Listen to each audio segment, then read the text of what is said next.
नमस्कार, moral stories में आपका स्वागत है। हम हमेशा ही आपको जीवन से संबंधित प्रेरणादायी कहानियां सुनाते हैं।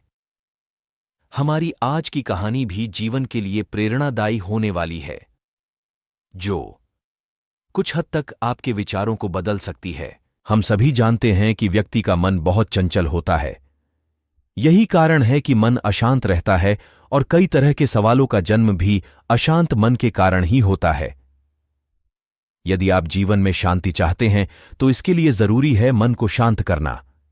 लेकिन मन को शांत कैसे किया जाए? चंचल मन को शांत करना बहुत जरूरी होता है, क्योंकि अशांत मन में कई सवाल होते हैं और यह इधर उधर भटक सकता है। गौतम बुद्ध मन को शांत करने के आयामों के बारे में बताते हैं। गौतम बुद्ध से जुड़ी इस कहानी के माध्यम से आप जान सकते हैं कि मन को शांत करने का क्या तरीका है। इसमें भगवान गौतम बुद्ध द्वारा मन को शांत करने के आयामों के बारे में बताया गया है। जानते हैं इस कहानी के बारे में, जिससे आपका जीवन बदल जाएगा। एक बार एक लड़का गौतम बुद्ध के पास जाकर कहता है, मेरे जीवन में बहुत अशांति है, कृपा करके आप मेरा मार्गदर्शन कीजिए जिससे कि मैं इस अशांति से छुटकारा पा सकूं। गौतम बुद्ध लड़के से जीवन की अशांति का कारण पूछते हैं। लड़का उत्तर देता है, अत्यधिक विचारों के कारण मेरे भीतर बहुत सारे विचार आते हैं, जिससे मेरा मन अशांत रहता है। बुद्ध मुस्कुराते हुए कहते हैं, ऊपर आकाश की ओर देखो और बताओ कि तुम्हें सूर्य दिख रहा है। लड़का ऊपर देखता है और कहता है, धूप दिख रही है।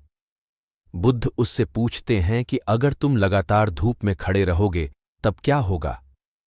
वह कहता है, मुझे अत्यधिक गर्मी लगेगी और शरीर में बेचैनी होगी। बुद्ध लड़के से कहते हैं कि अगर धूप में खड़े रहने से तुम्हें गर्मी लगती है तो इसमें दोष किसका है, सूर्य के ताप का या तुम्हारा?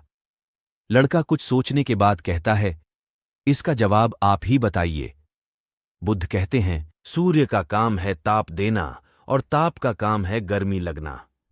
ऐसे में तो दोष तुम्हारा ही है कि तुम धूप में जाकर खड़े हुए, जिससे कि तुम्हें गर्मी लगी। तुम्हें अगर शीतलता चाहिए तो तुम्हें छांव में रहना होगा। ठीक इसी तरह चंचल मन का भी स्वभाव होता है विचारों और भावनाओं को जागृत करना। विचार क्षण भर के लिए होते हैं, लेकिन विचार से पैदा हुई भावनाएं देर तक टिकी रहती हैं। लेकिन यह तुम्हें निर्णय लेना है कि तुम्हें विचार और भावनाओं के साथ चलना है या अलग दिशा बनानी है। बुद्ध कहते हैं, मन को शांत करने के लिए तन के आयाम पर काम करना सबसे आसान तरीका है। शरीर के स्तर पर हमारी कर्मेंद्रियां और ज्ञानेंद्रियां हैं। कर्मेंद्रियां कर्म और ज्ञानेंद्रियां ज्ञान से जुड़ी होती हैं। इससे हम अपनी संवेदनशीलता को बढ़ा सकते हैं, यानी हम जो भी काम करें उसे आनंद के साथ करें।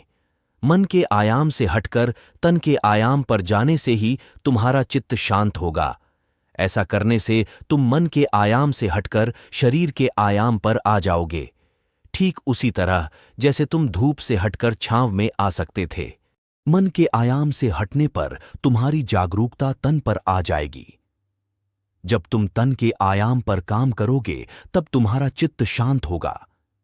इसीलिए हर काम को तन के आयाम पर करने से मन स्वतः शांत हो जाता है। अपने मन के विचार और भावना को नहीं, बल्कि सुर को सुनो। लड़का बुद्ध से कहता है, अपने भीतर के सुर को कैसे सुने? बुद्ध कहते हैं, किसी शांत स्थान पर रहकर, जहां शांति हो। तब अपनी आंखें बंद करो और मन के भीतर चल रहे शोर से हटकर भीतर के सुर को सुनने की कोशिश करो। सुर निरंतर चलता रहता है, लेकिन बाहर के शोर के कारण तुम अपने मन के भीतर चल रहे सुर को नहीं सुन पाते हो।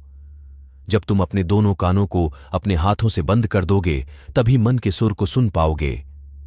इस तरह तुम मन की अशांति से दूर हो जाओगे और तुम्हारा मन शांत हो जाएगा। इस तरह उस लड़के को उसके सभी प्रश्नों के सही उत्तर मिल गए और वह मन को शांत करने के प्रयासों में लग गया।